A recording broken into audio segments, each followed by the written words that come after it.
muestra su amor y lealtad. En el diario estudio de nuestra lección y la palabra viva de Jesús. Sí, diariamente estudiaré mi lección. Por la gracia de Dios, apreciados hermanos y hermanas, el Señor ha sido bueno que nos concede este día para que otra vez estemos con ustedes para estudiar juntos la lección de la escuela sabática. Así, hasta donde ustedes se encuentren, les mandamos un fuerte abrazo y al mismo tiempo les deseamos muchas bendiciones. Mi esposa María Elena y yo estamos aquí para desarrollar este estudio, ¿no es cierto? Sí, claro que sí. Muy buenos días a todos, hermanos. Nos da mucho gozo estar aquí con ustedes estudiando en esta mañana la lección de escuela sabática y esperamos que sea una bendición para todos. Vamos a comenzar con una oración, así es que les invito, si ustedes quieren orar con nosotros, pues pueden unirse. Bendito y eterno Padre Celestial, que tu morada es en las alturas de los cielos, estamos agradecidos contigo en esta mañana, Señor, por ese gran privilegio que nos das de la vida. Gracias, Señor Jesús, porque nuestros ojos se abrieron y ahora, Señor, podemos disfrutar de tus bendiciones. Querido Padre, en esta hora pedimos tu presencia en este estudio, que te hagas presente como nuestro Maestro, Señor, y que podamos abrir nuestras mentes y nuestros corazones para que podamos entender y poder ser obedientes a tu palabra. Que podamos enseñarle a otros, Señor, lo que tú nos traes. Gracias, Señor bendito, porque eres tan bueno y gracias por amarnos. En Jesús nuestro Salvador, se lo agradecemos y lo pedimos todo. Amén. Amén. Amén. Ayer nosotros vimos que Josué, después que hizo una pausa en la guerra, se dio a la tarea de darle por herencia la tierra ya conquistada al pueblo de Israel. Pero, ¿cómo lo hizo? ¿Habrá seguido algunas instrucciones dadas anteriormente por Moisés? Es decir, ¿habrá él seguido consejos inspirados a la hora de repartir la tierra? ¿Qué piensas tú, María Elena? Sí, claro que sí, que fue Moisés quien definitivamente fue el que instruyó a que se hiciera una labor bien necesaria. Pero ¿de qué labor necesaria estamos hablando? Para eso vamos a leer en el libro de Números 34, 1 y 2, luego el versículo 13 y luego el 17 y el 18. Nos dice el 34, 1 y 2. Y Jehová habló a Moisés diciendo: manda a los hijos de Israel y diles: cuando hayáis entrado en la tierra de Canaán, esto es, la tierra que os ha de caer en herencia, la tierra de Canaán según sus límites. El 13 nos dice: y mandó Moisés a los hijos de Israel diciendo: esta es la tierra que se os repartirá en heredades por sorteo, que mandó Jehová que dieran a las 9 tribus y a la media tribu. Y luego 17 y 18 nos dice: estos son los nombres de los varones que os repartirán la tierra: el sacerdote Eleazar y Josué, hijo de Nun. Tomaréis también de cada tribu un príncipe para dar la posesión de la tierra. Bueno, entonces, como podemos ver, esta labor consistía en delimitar la tierra y en repartirlas por suerte. Pero es interesante, hermanos, que la delimitación pues fue dada por el mismo Dios. Fue Dios quien anticipadamente dijo los límites de la tierra y también de cómo había de dividirse. Nosotros podemos mirar que aquí hay una cadena de mando. Dios manda a Moisés, Moisés manda al pueblo. Y sin duda, cuando ayer leíamos o estudiábamos que Josué repartió por herencia la tierra al pueblo, sin duda él hizo las cosas como aquí previamente se había dicho. Es decir, el sacerdote Eleazar, él mismo y un príncipe de cada tribu se encargaron de aquella labor que, como dice la lección, era una labor necesaria. ¿Por qué era necesaria? Ya lo miraremos conforme vamos avanzando. Pero ¿qué te parece, María Elena, si compartes con nosotros lo que el don profético dice en cuanto a esto que se dispuso previo a la entrada de la Canaán terrenal. Sí, claro que sí. El libro Patriarcas y Profetas, en la página 546, nos dice: había otra obra que el gran jefe debía hacer antes de dejar el mando de Israel. Toda la tierra, tanto las partes ya conquistadas como las aún no subyugadas, debía repartirse entre las tribus. Y a cada tribu le tocaba subyugar completamente su propia heredad. Con tal de que el pueblo fuera fiel a Dios, él expulsaría a sus enemigos de delante de ellos, y prometió darles posesiones todavía mayores si tan solo eran fieles a su pacto. La distribución de la tierra fue encomendada a Josué, a Eleazar sumo sacerdote y a los jefes de las tribus, habiéndose de fijar por suertes la situación de cada tribu. Moisés mismo había fijado las fronteras del país según se lo había de dividir entre las tribus cuando entraran en posesión de Canaán, y había designado un príncipe de cada tribu para que diera atención a la distribución. Aquí podemos aprender una gran lección, hermanos. El Señor nos ha dado sus estatutos, sus leyes, sus pactos, y el Señor espera que nosotros seamos fieles en cumplirlos. Si nosotros somos fieles en cumplirlos, pues Él también va a poner su parte, va a cumplir todas las promesas que Él nos ha dado.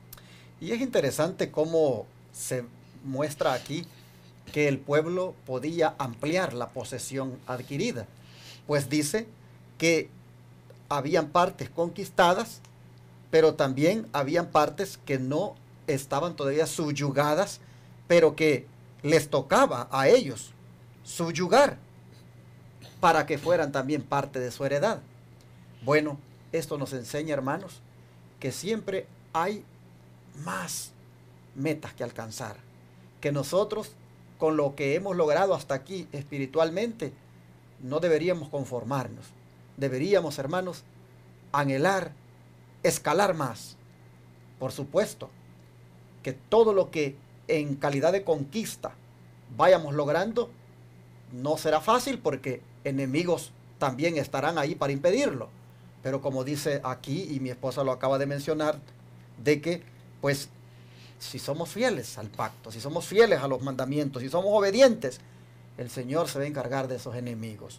Pero noten ustedes cómo efectivamente aquí nosotros podemos ver que el plan de Dios era que ellos pudieran adquirir más posesiones, y si cumplían con la condición. ¿Y cómo se determinó, María Elena, la ubicación de cada tribu? ¿Y qué regla se observó para que se hiciera de acuerdo al tamaño de las tribus? Bueno, vamos a ver qué nos dice Números, capítulo 26, versículos 54 al 56.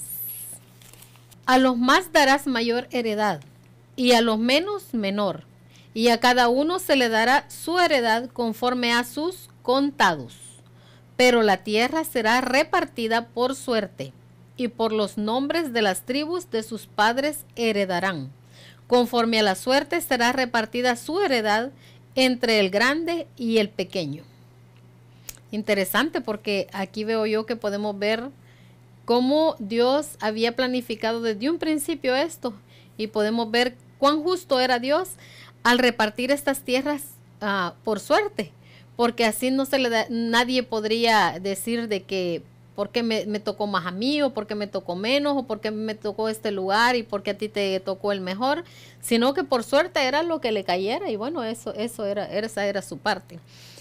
Así es que a mí me parece de que esta fue una buena táctica que se utilizó para esto. Ahora, esto, hermanos, definitivamente que va lleno de un principio llamado justicia, porque nos dice que fue repartida, aparte de que era por suerte, fue también de acuerdo a cómo habían sido contados, es decir, según el tamaño de cada tribu, y se repartió la heredad entre el grande y el pequeño.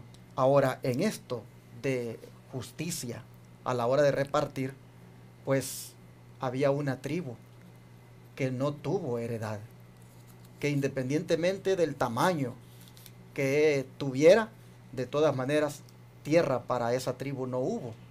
¿Y de qué tribu estamos hablando? Bueno, vamos a ver de qué tribu hablamos. Siempre aquí en el libro de Números, solo que ahora el capítulo 18, versículo 20 y 21. Y luego nos vamos a ir al capítulo 35, versículos del 1 al 3 y el versículo 7 y 8. Primero vamos a leer Números 18, 20 y 21. Y nos dice, y Jehová dijo a Aarón, de la tierra de ellos no tendrás heredad, ni entre ellos tendrás parte. Yo soy tu parte y tu heredad en medio de los hijos de Israel. Y aquí yo he dado a los hijos de Leví todos los diezmos en Israel por heredad, por su ministerio, por cuanto ellos sirven en el ministerio del tabernáculo de reunión. Ahora vamos al capítulo 35, versículos, vamos a leer primero del 1 al 3. Habló Jehová a Moisés en los campos de Moab, junto al Jordán, frente a Jericó, diciendo, manda a los hijos de Israel que den a los levitas de la posesión de su heredad ciudades en que habiten. También daréis a los levitas los ejidos de esas ciudades alrededor de ellas. Y tendrán ellos las ciudades para habitar, y los ejidos de ellas serán para sus animales, para sus ganados y para todas sus bestias. Ahora vamos a leer el versículo 7 y 8. Todas las ciudades que daréis a los levitas serán 48 ciudades con sus ejidos. Y en cuanto a las ciudades que diereis de la heredad de los hijos de Israel, del que tiene mucho, tomaréis mucho, y del que tiene poco, tomaréis poco. Cada uno dará de sus ciudades a los levitas según la posición que heredará. Aquí, como vemos, que fueron los levitas. La tribu de Leví era la que Dios estaba diciendo que no iba a tener heredad, porque iban a tener la mejor heredad, hermanos, y esa iba a ser la de Cristo, la del Señor Jesús. Esa iba a ser su heredad. Por lo tanto, Él iba a estar al cuidado de todos ellos, de todas sus necesidades, Él las iba a suplir. Interesante esto, porque pues era justo, pues todo mundo iba a tener su tierra, menos ellos. La razón, porque ellos estaban dedicados completamente al ministerio del tabernáculo. Los levitas eran los maestros de Biblia, eran los que se encargaban de educar al pueblo y guiarlo en las cosas del Señor. Bueno, me gusta esto, que Dios dice que Él va a dar el diezmo a los levitas. No eran los israelitas los que les iban a dar el diezmo. Los levitas, su responsabilidad era traer el diezmo al santuario, porque ese diezmo era de Dios. Y Dios dice, yo les doy el diezmo a los levitas. Ahora, hermanos, el sacerdocio levítico ya no existe. El santuario terrenal ya no existe.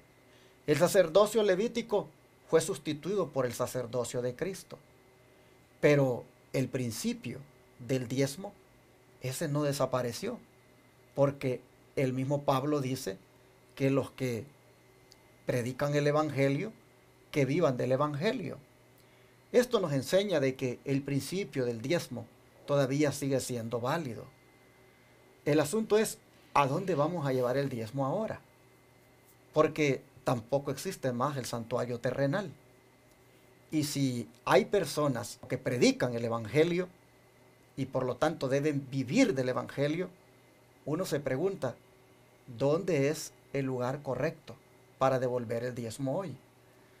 En esto, hermanos, ha habido pues injusticias, porque pues todo el mundo cree que es el canal elegido para recibir los diezmos. Y hay, pues no sé, hasta polémicas por eso. La corporación religiosa X reclama el diezmo porque dice, nosotros somos el canal para recibir estos diezmos y luego pagarle a los ministros. Otros dicen, no, son los ministerios de sostén propio los que se merecen el diezmo. Y hermanos, hay otros, sin embargo, que se vuelven millonarios con el diezmo. Ustedes tal vez habrán visto que hay personas que se hacen llamar pastores, que tienen sus mega iglesias y prácticamente se dan el lujo de mostrar ahí sus jets, sus aviones que han adquirido de los millones de diezmos que reciben, porque ellos son prácticamente los dueños del diezmo. Entonces, uno se pregunta, ¿dónde vamos a devolver el diezmo?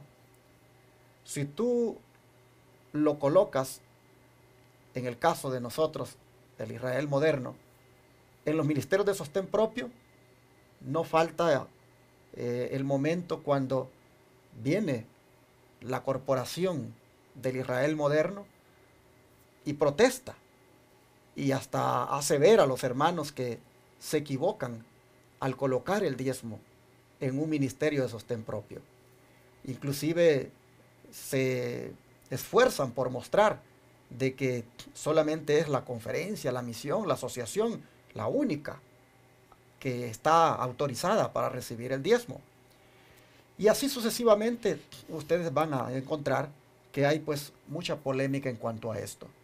Hermanos, Jesús estaba el sistema judaico, estaba en sus días la corporación religiosa, pues como lo era el judaísmo, y esos pues captaban también el diezmo, pero Jesús, él también percibió fondos, también percibió recursos para poder llevar adelante el ministerio que Dios le había encomendado. Hasta tenía una tesorería dentro de ese ministerio, la cual estaba a cargo de Judas, el apóstol. Esto nos dice de que pues no solamente el judaísmo era el único canal autorizado para poder recibir el diezmo. Siempre que haya un obrero de sostén propio y una obra que se tenga que hacer y se requiera de diezmos, pues es válido que se coloquen allí.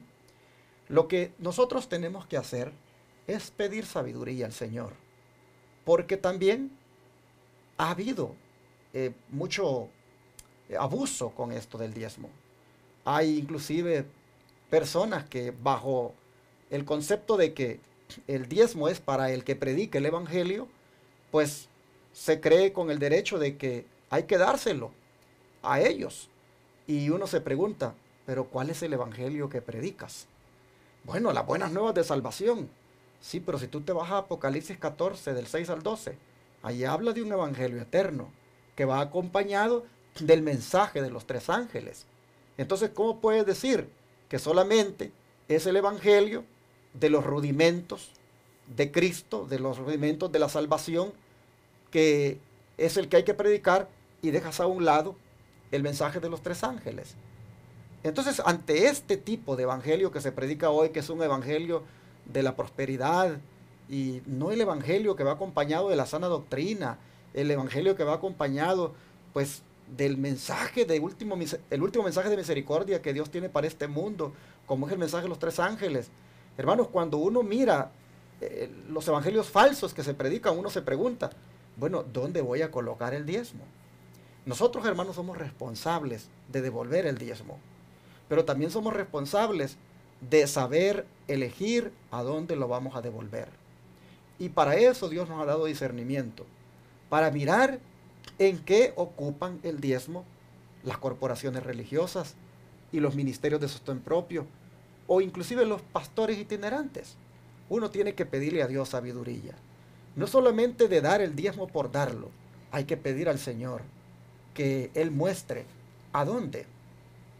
Miren, si nosotros somos conscientes de que las grandes corporaciones religiosas están llevando a la apostasía a la iglesia con el ecumenismo que han introducido, y aún así nosotros damos el diezmo allí, entonces estamos financiando la apostasía. Si tú ya sabes que tu iglesia, su ministro, no la lleva por el camino de la santidad, su mismo ministro inculca el celebrar las fiestas paganas, el mismo ministro no amonesta al pueblo en cuanto a que busque la santidad y prolifera la mundanalidad en la iglesia, y el ministro no quiere para nada ni predicar mensajes de reforma y reavivamiento, mucho menos de profecía, hermano, si tú aún así das el diezmo en esa corporación o a esa iglesia, discúlpame, pero tú lo que estás haciendo allí es financiando la apostasía de ese ministro, financiando la apostasía en la cual anda esa iglesia. Por eso es que es importante orar. Ya no existe el sacerdocio levítico, ya no existe el santuario aquel a donde se llevaban los diezmos. Y ahora que todo el mundo pretende ser el único canal, sabiduría necesitamos, hermano, discernimiento. Bueno, yo he sabido de que hay corporaciones que tienen billones de diezmos que hasta lo invierten en las bolsas de valores. Y esos diezmos llegan a veces hasta financiar guerras, porque en algunos lugares de esas bolsas de valores, pues lo ocupan para comprar armas. Entonces imagínate tú colocas el diezmo ahí. Tú dices, a mí no me importa lo que hagan, yo lo coloco porque de todas maneras tengo que ponerlo aquí. No, ten cuidado, porque tú no sabes si con ese diezmo estás financiando una guerra. Tú crees que lo das para el ministro, pero cuando esas corporaciones tienen ese superávit. Yo el otro día miraba la Conferencia General del Israel Moderno dando un informe de cuántos billones de diezmo había recibido. Entonces uno se pregunta, ¿cómo es posible que hayan billones de diezmos y no hayan canales de televisión predicando el evangelio en las grandes ciudades? No hayan radios predicando el evangelio en las grandes ciudades. ¿Qué hacemos con estar colocando esos diezmos donde se hacen billones y van a parar a la bolsa de valores? ¿No crees que tú vas a ser responsable también, mi hermano? Bueno, si tú no lo sabes, no eres culpable, pero si tú miras las cosas, cómo anda tu iglesia y cómo anda últimamente el pastorado, sí eres responsable, mi hermano. Entonces, por aquello de que ya no está más el sacerdocio levítico, ya no está más el santuario donde se llevaban esos diezmos, pero que el principio sigue siendo válido, sabiduría, mi hermano, es lo que necesitamos. Yo sí te digo una cosa, que los ministerios de sostén propio y las iglesias de sostén propio, los pastores, los obreros bíblicos, son, hermanos, personas y ministerios que pueden ser sostenidos con el diezmo. Pero esos ministerios, esos obreros bíblicos, esos pastores, tienen que estar enfocados en la ganancia de las almas. Hay que buscar que también ellos estén preocupados por plantar iglesias, por bautizar, por ganar almas para el Señor. Todo eso, hermanos, tiene que tomarse en cuenta a la hora de devolver el diezmo. Por lo que ya dije, que ya no hay un santuario donde llevarlo y ya no hay un sacerdocio levítico como el de antes. Pido en el nombre del Señor, hermanos, que oremos todos y pidamos sabiduría a Dios. Y donde Dios te indique, hermano, allí entrégalo. Pero debes de saber una cosa, que finalmente cuando tú lo entregas, si de allí se le paga al pastor o se le paga al obrero bíblico o al que esté dedicado a la obra, ya ahí ya no eres tú quien le paga. Y allí es cosa de Dios, que así lo ha dispuesto con los que dirigen ese ministerio. Si a ti no te parece cómo se hace, entonces no pongas nada allí, no coloques nada. Pero una vez lo pusiste allí, ya, mi hermano, Dios te lo indicó, Dios te llevó a que lo pusieras ahí, ya entonces déjale eso a Dios.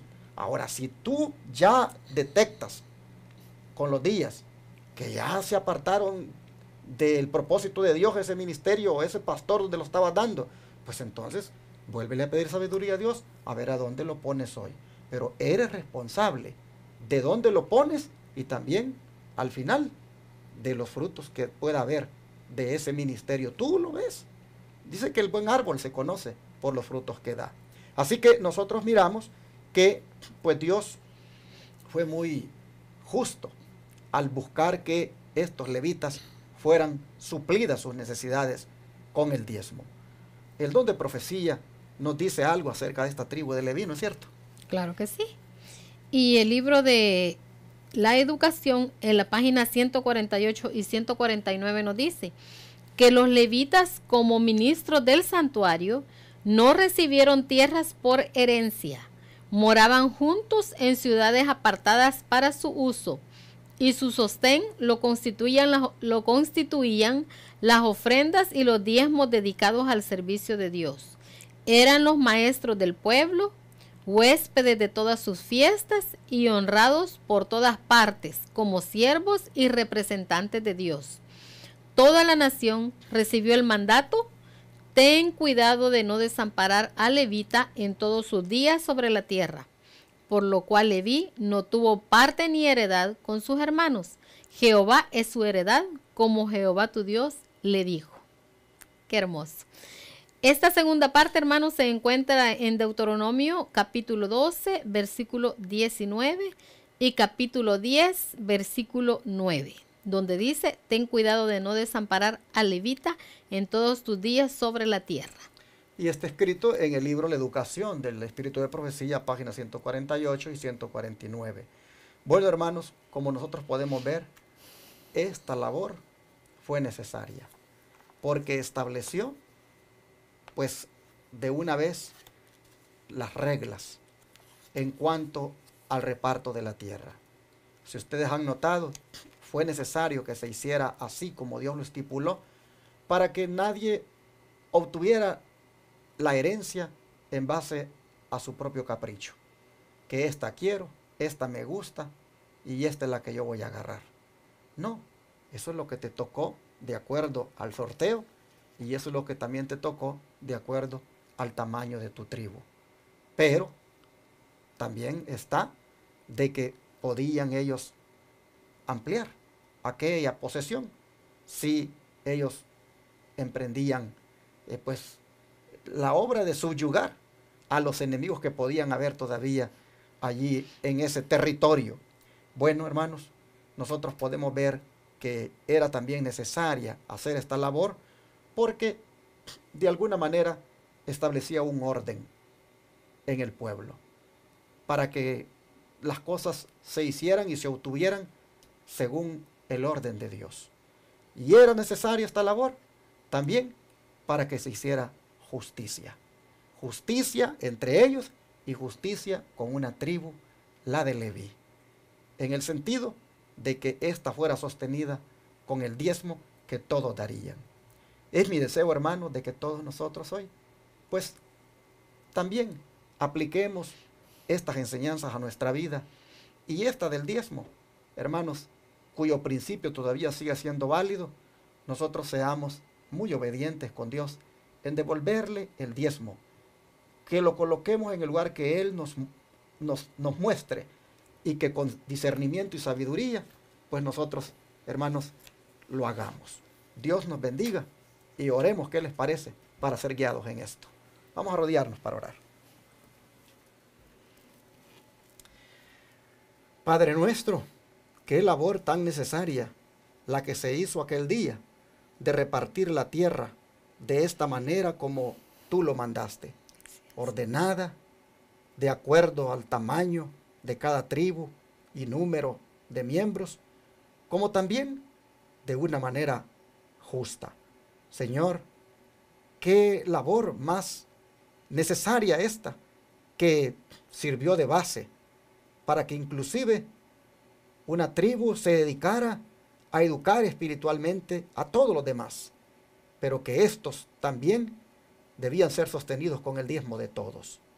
Señor, todo esto fue necesario porque sentó las bases de cómo tú esperabas que tu pueblo se condujera. Hoy nosotros seguimos creyendo que el principio del diezmo es válido. Solamente, Señor, que no hay más sacerdocio levítico, no hay más santuario. Y si bien es cierto, los que predican el Evangelio, debemos vivir del Evangelio, Padre, es necesario de todas maneras que los que devolvemos el diezmo también tengamos sabiduría y discernimiento para hacerlo. De manera que los verdaderos siervos tuyos, de manera que los verdaderos hijos tuyos que están dedicados al ministerio, no les haga falta, Señor, lo necesario. Sí. Y que, Padre, aquellos que solo viven del dinero, pero no predican la sana doctrina, ni el Evangelio eterno de Apocalipsis 14, Señor, te rogamos que nos ayudes para tener esa convicción de que allí no debemos colocar ni un centavo. Por favor, guíanos en esto y que todo, Señor, lo que hemos aprendido ahora, lo pongamos por obra. Amén. Sobre todo, Padre, danos ese espíritu en la iglesia de orden, de obediencia y de justicia. Amén. Te lo pedimos, Padre, en el nombre de Jesús. Amén. Amén.